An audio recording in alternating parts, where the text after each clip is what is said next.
example 39, we will use a localized electron model, or LE for short, that assumes that a molecule is composed of atoms that are bound together by sharing pairs of electrons using atomic orbitals of bound atoms. Pairs of electrons localized on an atom are called lone pairs of electrons, and those are found on the space between the atom and those found in the space between the atoms are called bonding pairs.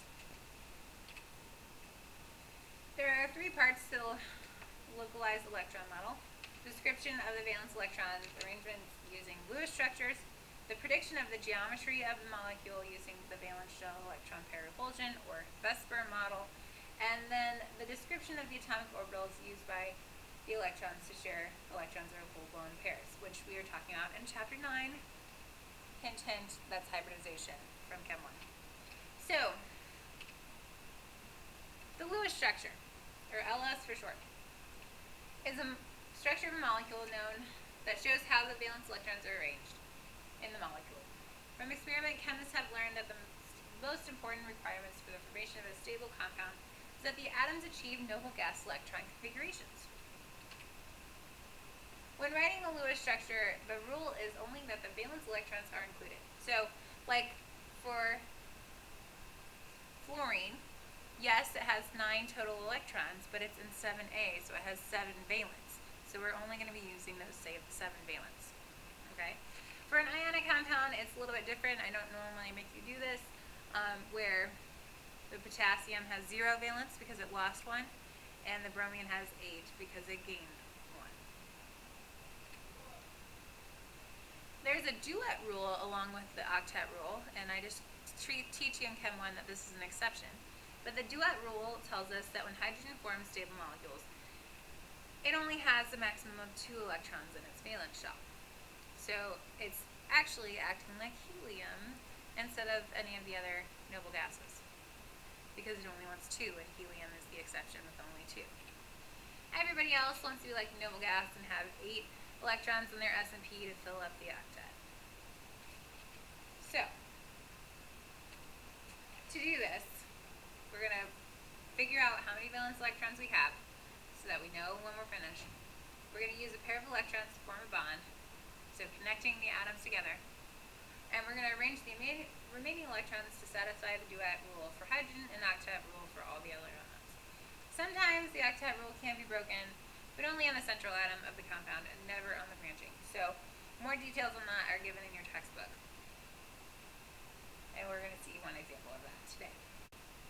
So in example 4, we want to draw the Lewis structure for each of these compounds. Well, for the first one, HF, we need to know their total valence electrons.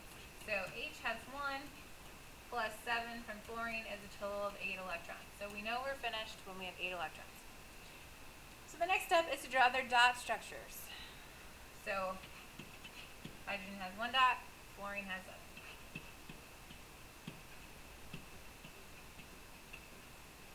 And then to create the molecule, we connect them together. And so by making that connection, now the H is following the duet rule with having 2, because that's a shared pair of electrons right there. And then fluorine has 8 around it, so that's all good to go. And there's 8 total electrons in the whole structure. So look at this. Next, the NH3.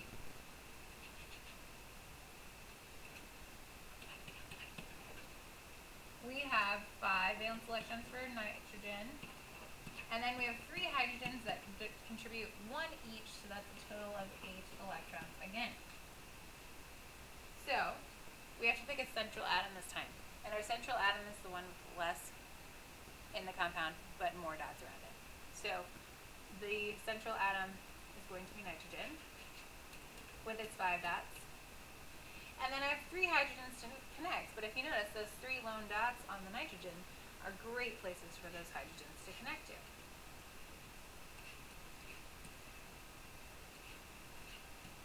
If your molecules don't look like mine, that is okay, as long as you have the correct number of electrons and bonds and all that stuff. So, now everything's connected to the nitrogen.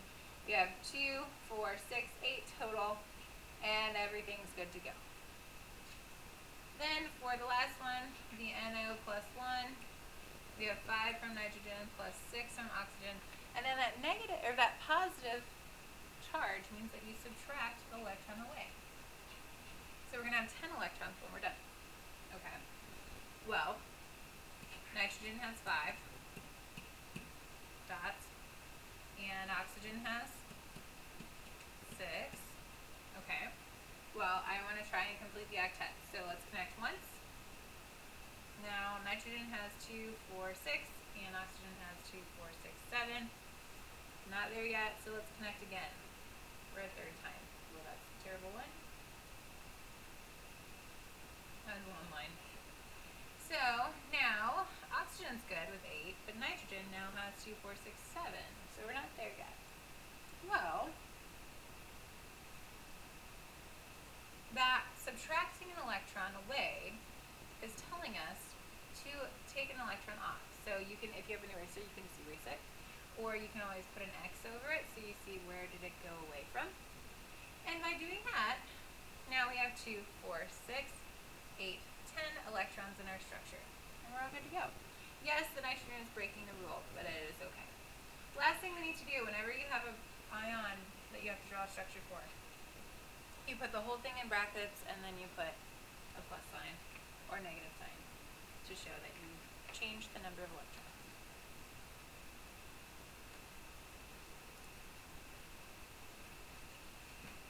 Now we have some more Lewis structures. So first we have BF3, boron tetrafluoride.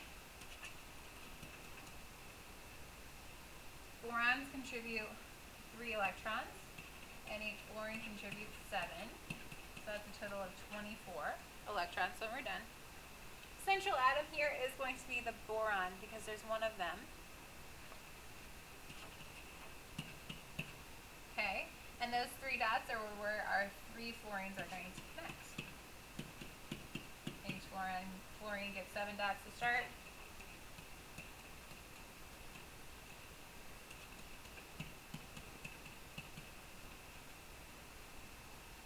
This is an exception because boron does not have a completed octet, but it has 6, so it is a stable thing. And all the fluorines do have 8 around them. There's a total of 24 in that structure, and so that's why this is okay to have. Next is xenon trioxide. Xenon has 8 because it's noble gas, plus 3 times 6 for the oxygen group.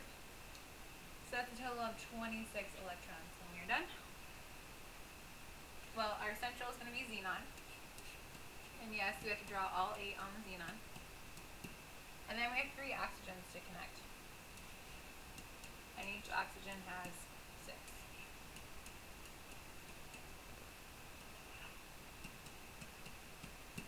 Okay. So I'm going to have to break up the pairs on the xenon in order to connect the oxygens. And that's okay this time. So if I connect all of them once, the xenon has broken the rule, and that's okay. The oxygens have not followed the rule yet, so we still need to create another bond, a double bond, if you will. So if I connect all of the oxygens again, now all the oxygens have 8 valence electrons around them. There's a total of 26 in the full structure, and so that is it. We are finished.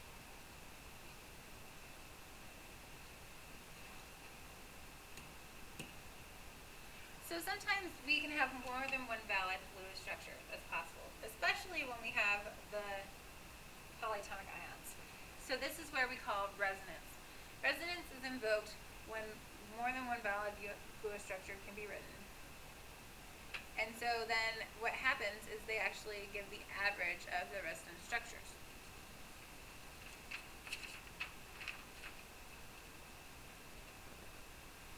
So our last part is in example 6. We want to describe the electron arrangement for the nitrite anion using the lone electron pair model. So what we're going to do is we're going to draw the possible arrangements, the Lewis structures, and that is describing the arrangements. Nitrite, in case you forgot, is NO2 with a -1 charge. total electrons here. We need 5 from nitrogen plus 2 oxygen. And it's a -1 charge this time, so we're going to add an electron to it to make 18 total electrons. So, to start drawing it out, nitrogen has 5, oxygens have 6. We need to connect 2 of them.